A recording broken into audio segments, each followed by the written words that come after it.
ኢሳያስ በቁርጥ ሰዓት ከሀገር ወጡ። የሻዕቢያ መንግስት አዲሱን አልጋ ወራሽ ሲያስተዋወቅ ፕሬዝዳንቱ ከሀገር መውጣታቸው በርካቶችን እያነጋገረ ነው።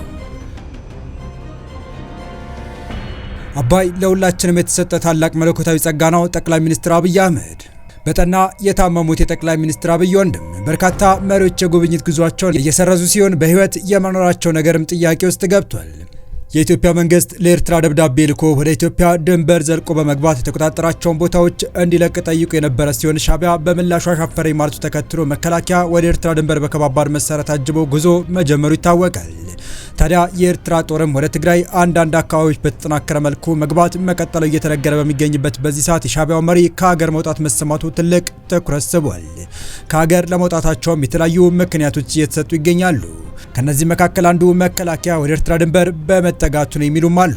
የኤርትራው ፕሬዝዳንት ከሀገር የወጡት እውነት መከላከያ ስለተጠጋ ወይስ በሌላ ምክንያት የሚለውን በመረጃ ሰዓታችን የምንመለከት ይሆናል። በሌላኛው መረጃችን ደግሞ ጠቅላዩ ስለ አባይ የተናገሩት የኢትዮጵያን አቋምና ስለ ጠቅላይ ሚኒስትር አብይ ወዳጅ ህመም አክለን በዝርዝር እንመለከታለን። ሰላም ውድ የሁሉ ዴይሊ ቤተሰቦች እንደምን አላችሁ? ቻናሉን ሰብስክራይብ፣ ላይክ፣ ሼር ያደረጋችሁ እስከ መረጃዎቻችን ፍጻሜ አብራችሁን ቆዩ።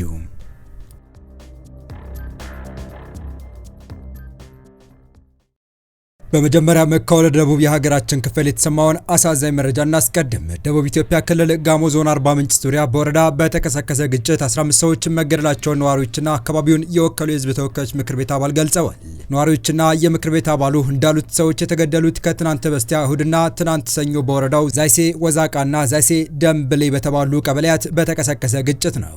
አንድ ለደህንነታቸው ሲሉ ስማቸው እንዳይጠቀስ የጠየቁ የዛይሴ ደምበሌ ቀበሌ ነዋሪ ግጭቱ ከትናንት በስቲያ እሁድ 10 ሰዓት ላይ ተከስቶ እስከ ትናንት ሰኞ ቀትር ድረስ መቀጠሉ ለዶይቼ ቬለ ተናግረዋል። በፖሊስ አጀባ ተሽከርካሪ ተጭነው በቀበሌው በማለፍ ላይ የነበሩ የጋሞ ዞን የጸጥታ አባላት ድንጋይ ተወርውሮብናል በሚል የወረወረውን ሰው ለመያዝ ወደ መንደሮች መግባታቸው የጠቀሱት እኚህ የቀበሌ ነዋሪ የጸጥታ አባላቱ በየቤቱ መግባታቸውን ተከትሎ ነው ግጭቱ የተነሳው።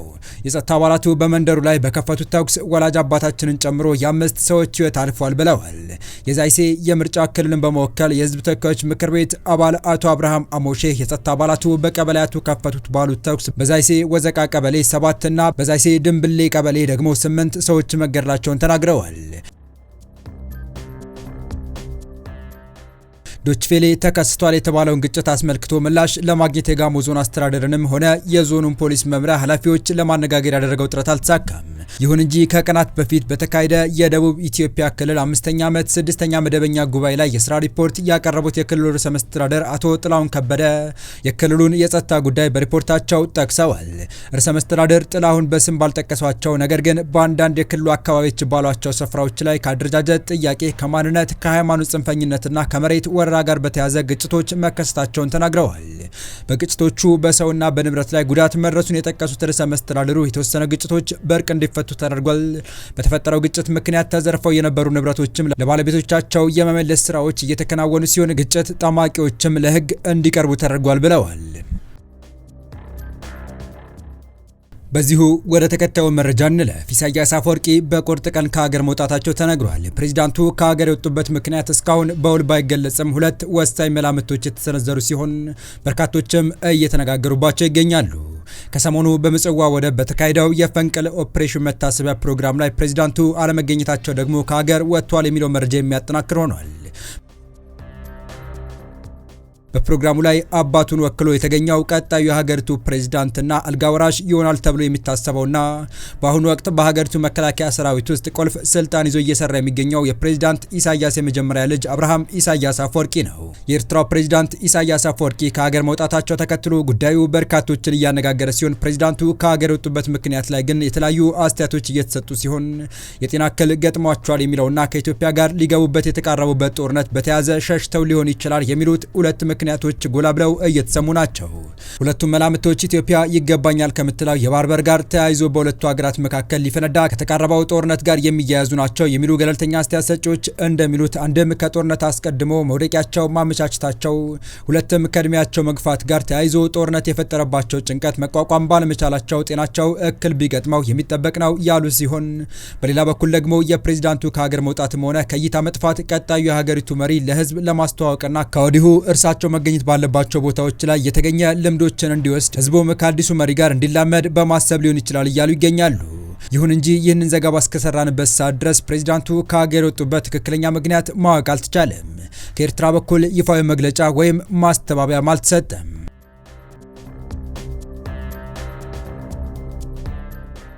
በቀጣይ መረጃችን ጠቅላይ ሚኒስትር አብይ አህመድ አባይ ለሁላችን የተሰጠ ታላቅ መለኮታዊ ጸጋ ነው አሉ። ጠቅላይ ሚኒስትሩ አክለውም ኢትዮጵያ የመስፋፋት ፍላጎት የላትም ሲሉ ለግብጽና ሱዳን ማረጋገጫ የሚመስል ሀሳብ ሰንዝረዋል።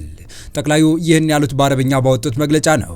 አባይ ለሁላችንም የተሰጠ ታላቅ መለኮታዊ ጸጋ መሆኑንና ኢትዮጵያ በውሃ ሀብቷ ልማትን መሻቷ የማንም ድርሻ ለመቀነስ አለመሆኑን ጠቅላይ ሚኒስትር አብይ አህመድ አስታወቁ። ጠቅላይ ሚኒስትሩ የረመዳን ወርን መምጣት ተከትሎ ባስተላለፉት የእንኳን አደረሳችሁ መልእክት ታላቁ አባይ መለኮታዊ ስጦታ በመሆኑ ሁሉም በፍትሃዊነትና በእኩልነት ሊጠቀምበት እንደሚገባ ገልጸዋል። የህዳሴ ግድብ በመቻቻልና በጋራ ህልውና መሪዎች ላይ የተመሰረተ የሞራልና የሰብአዊነት ፕሮጀክት መሆኑን የጠቆሙት ጠቅላይ ሚኒስትሩ ኢትዮጵያ ለጎረቤቶቿ ታማኝ ሆና እንደምትቀጥል ጠቁመዋል። በተጨማሪም ከ130 ሚሊዮን በላይ ህዝብ ያላት ኢትዮጵያ አካባቢዋን የምትመለከተው በመስፋፋት ሳይሆን በመዋሃድ መነጽር ነው ብለዋል።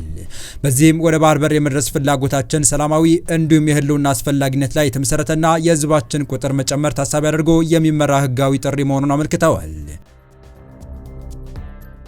ጠቅላይ ሚኒስትር አብይ የረመዳን ጾም መጀመርን በማስመልከት የካቲት 9 2018 ዓ.ም በአረብኛ ቋንቋ ባስተላለፉት መልእክት ኢትዮጵያ የመስፋፋት ፍላጎት የላትም አሉ። ጠቅላይ ሚኒስትር አብይ በዚህ መልእክታቸው ላይ ኢትዮጵያን የታማኝነት የእውነት ምድር ሲሉ የጠሯት ሲሆን የጎረቤቶቿን ደህንነት አደጋ ላይ እንደማትጥል ተናግረዋል። ጠቅላይ ሚኒስትሩ ይህንን ያሉት በኢትዮጵያና በኤርትራ መካከል ጦርነት ይቀሰቀሳል በሚል ውጥረት ባየለበት ወቅት ነው። ኢትዮጵያ የባህር በር የማግኘት የህልውና ጉዳይ ነው ስትል ከገለጸች ወዲህ በሁለቱ ሀገራት መካከል ያለው ግንኙነት ሻክሮ ወደ ላቀ ጦርነት አድጓል። እንደ እውነት ምድር ወራሽነትን ለመላው ዓለም ማረጋገጥ የምንፈልገው ኢትዮጵያ መሬት የመውረር የመስፋፋት ፍላጎት እንደሌላትና የጎረቤቶቿን ደህንነት አደጋ ላይ እንደማትጥል ነው ብለዋል። ጠቅላይ ሚኒስትሩ የውሃ ሀብታችንን ተጠቅሞ ለመልማት ያለን ፍላጎት በምንም መልኩ የሌላውን ድርሻ የመቀነስ አይደለም ሲሉ ለግብጽ ምላሽ በሚመስል መልኩ ጠቁመዋል። ኢትዮጵያ፣ ግብጽና ሱዳን በታላቁ ህዳሴ ግድብ አስተዳደርና የውሃ ሙሌት ላይ ለዓመታት ድርድር ሲያደርጉ ቢቆዩም ሁሉንም የሚያስማማ መቋጫ ላይ ሳይደርሱ ቀርተዋል። አባይ ታላቅ መለኮታዊ ስጦታ ነው ያሉት ጠቅላይ ሚኒስትር አብይ ከግጭት መድረክ ይልቅ የትብብር ድልድይ ይሆናል በማለት ሁሉም ከዚህ ወንዝ በፍትህና በእኩልነት መጠቀም አለበት ብለዋል። ግብጽ የታላቁ የኢትዮጵያ ህዳሴ ግድብ ግንባታን በመቃወም ለዓመታት ብሔራዊ ጥቅሜን ይነካል የሚል ስጋቷን እስከ ዋይት ሃውስ ድረስ አስገብታለች። ኢትዮጵያ ለጎረቤቶቿ ታማኝ ሆና ትኖራለች ያሉት ጠቅላይ ሚኒስትር አብይ ማንንም አትጎዳም፣ በኢፍትሃዊነት ፊት በዝምታ አትቀመጥም፣ የማንንም ድርሻ ለማሳነስ አትፈልግም ብለዋል።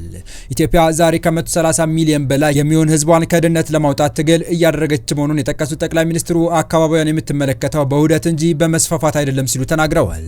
ደህንነቱ የተጠበቀና ፍትሃዊ የባህር ዳርቻ ለማግኘት ያለን ፍላጎት የሰብአዊ ፍላጎታችንና የህዝብ ቁጥር መጨመር የሚያገለግል ፕሮጀክት የማጠናቀቅ ጥሪ ነው። አክለውም የኢትዮጵያ ባህር በር የማግኘት እንቅስቃሴ በሌላ እይታ የጎረቤቶችን ሉዓላዊነት የማይጋፋና የሌሎችን ጥቅም የማይጎዳ የአጋርነት ግብዣ ነው ብለዋል። የሰላም ቋንቋ የጦርነት ከበሮን የሚተካበት ጊዜ መጥቷል ያሉት ጠቅላይ ሚኒስትሩ ሀብቶች ከምሽግ ጉድጓድ ቁፋሮ ወደ ተቋማት ግንባታ የሚሸጋገሩበት ጊዜ መድረሱን ገልጸዋል። የጦር መሳሪያዎችን ከማምረት ወደ መሬት ማልማት እና የሰው ልጅ ከመግደል ወደ ማስተማር ማሰልጠንና ማብቃት የምንሸጋገርበት ጊዜ ነው ብለዋል። ኢትዮጵያ ባለፈው ወር መጨረሻ ለኤርትራ የጻፈችው ደብዳቤ የኤርትራ ሰራዊት ተቆጣጥሯቸዋል ካለቻቸው የኢትዮጵያ ሉዓላዊ ግዛቶች እንዲወጣና ለድርድር ዝግጁ እንድትሆን ጠይቃለች። ለዚህ ምላሽ የሰጠችው ኤርትራ በበኩሏ በውጭ ጉዳይ ሚኒስቴር ጌዲዮን ጢሞቴዎስ የተጻፈውን ደብዳቤ ሐሰትና የፈጠራ ስትል ውድቅ አድርጋለች። በመጨረሻም በጠና የታመሙት የጠቅላይ ሚኒስትር አብይ አህመድ ጉዳይ አነጋጋሪ ሆኗል። ጠቅላዩ ወንድሜ የሚሏቸው የተባበሩት አረብ ኤምሬትስ ንጉስ መሐመድ ቢን ዛይድ በጠና ታመው አልጋ ላይ መዋላቸው እየተነገረ ሲሆን አንዳንዶች ንጉሱ በህይወት አሉ ወይ የሚል ጥያቄ እያነሱ ናቸው። የተባበሩት አረብ ኤምሬቶች መሪ መሐመድ ቢን ዛይድ አልናህያ በጽኑ ታመው ሆስፒታል መግባታቸው ታውቋል። ሆርን ፍሪኩዌንሲ ከአቡዳቢ የመረጃ ምንጮች ያገኘሁት ባለው መረጃ ቢን ዛይድ ሳይመረዙ እንዳልቀሩ ለማወቅ ተችሏል ብለዋል። የቱርኩ መሪ ረሲፕ ጣይብ ኤርዶጋን በአቡዳቢ ሊያደርጉት የነበረው ጉብኝት ቢን ዛይድ መታመም ምክንያት መሰረዙን የአገሪቱ ሚዲያዎች እየዘገቡት ሲሆን በርካታ ሚዲያዎች ደግሞ ሞተዋል ሲሉ እየዘገቡ ይገኛሉ።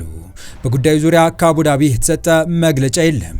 የተወረዳችሁ የቻናላችን ቤተሰቦች ለአሁኑ ለእናንተ ይመጥናሉ ታደምጧቸው ታተርፉባችኋላችሁ ብለን የመረጥንላችሁ ዕለታዊ መረጃዎቻችን እስካሁን ያደመጣችኋቸው ነበሩ። በተመሳሳይ ሀገራዊና ቀጠናዊ ጉዳዮች እንዲሁም ዓለም አቀፋዊ ጂኦፖለቲካ፣ ወታደራዊና አነጋጋሪ ክስተቶችን ለበለት ተከታትለን በትኩስ ይዘን እንደምንቀርብ እያሳወቅን የቻናሉ ቤተሰብ ካልናችሁ ሰብስክራይብ፣ ቪዲዮን ላይክ እና ሼር በማድረግ ተደራሽነታችን ታስፋፉ ዘንድ አክብሮታዊ ግብዣችን ነው። አበቃን። ሰናይ ጊዜን ተመኘን።